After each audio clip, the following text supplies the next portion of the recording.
He stated clearly that he dissented from the last paragraph of the resolution, a very innocuous one, nevertheless, with very considerable meaning. In fact, the whole resolution led up to this paragraph, the rest being a preamble. Therefore, he dissented from the very basis of the resolution, coming forward with his amendment. He said that the effect of the resolution, if carried, would be undesirable. I wondered if I had understood him correctly, of if I had made some mistake in regard to what he said. Why, I asked the Prime Minister, from any point of view or from any approach could the passage of the resolution possibly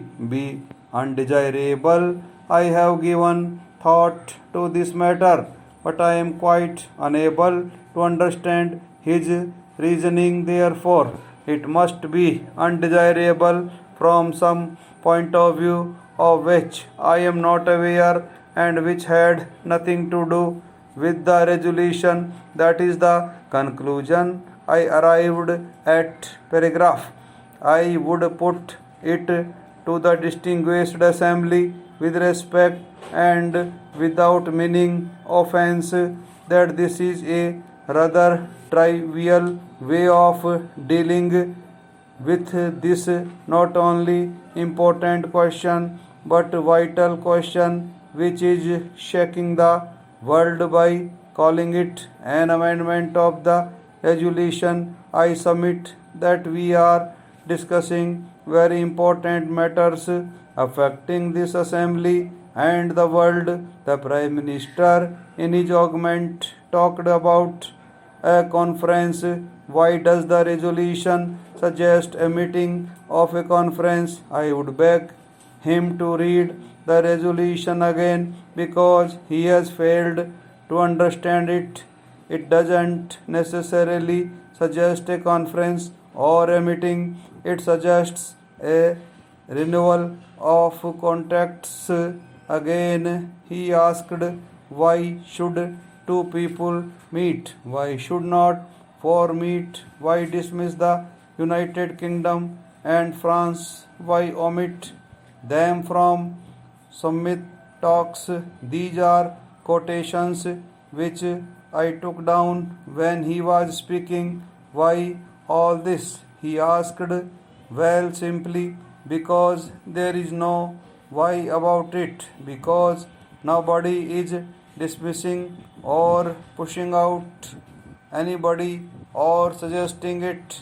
He has missed the point of the draft resolution and has considered possibly that there is some kind of a secret motive behind this. I really regret that any such idea should have gone abroad. The draft resolution was put forward in all good faith for the purposes named in it, and to suspect it of some secret device to push out somebody or not to pay adequate respect to some country is not fair on the part of the honorable gentleman.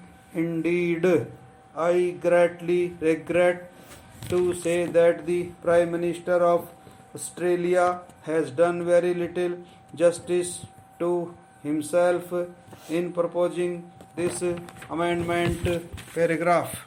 Honorable members, in order to enhance the profitability of agriculture, my government is also placing emphasis on creating modern agricultural infrastructure. The Agriculture Infrastructure Fund for rupees 1 lakh crore has also been started for this purpose. The Kisan Rail, started throughout the country, is helping chart a new course by increasing the access of Indian farmers to new markets. This rail is like a mobile cold storage. So far, over 100 Kisan rails have been started, which have enabled the farmers to transport over 38,000 tons of food grains and fruits and vegetables from one region to the other. In order to increase the income of farmers, my government has also focused on development of livestock as a source of income. As a result, the livestock of the country has been increasing at an annual rate of 8.2% over the last 5 years. The government has also set up the Animal Husbandry Infrastructure Development Fund for rupees 15,000 crores for creating basic infrastructure and encouraging investment in dairy sector. Para.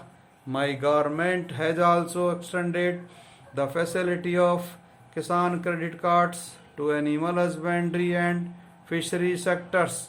Efforts have been undertaken to increase the income of fishermen through the Pradhan Mantri Matsya Sampada Yojana. In this sector, an investment of about rupees 20,000 crore has been planned over the next 5 years. In order to increase the income of the farmers, the government has also launched a campaign to turn the Annadata into Urjadata.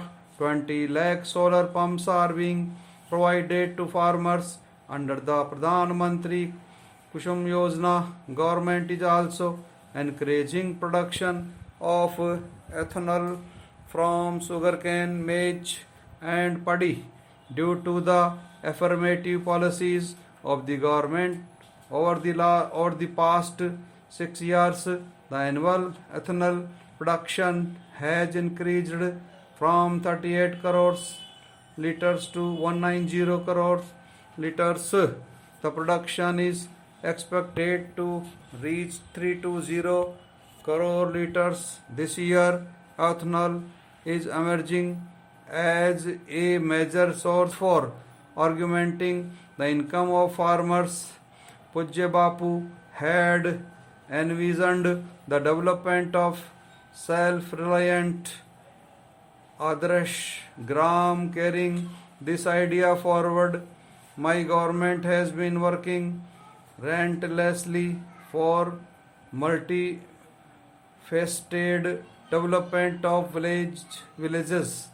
Raising the standard of living of the villagers is a priority for my government. This is best exemplified by the 2 crore houses built since 2014 for the poor families living in villages in the country.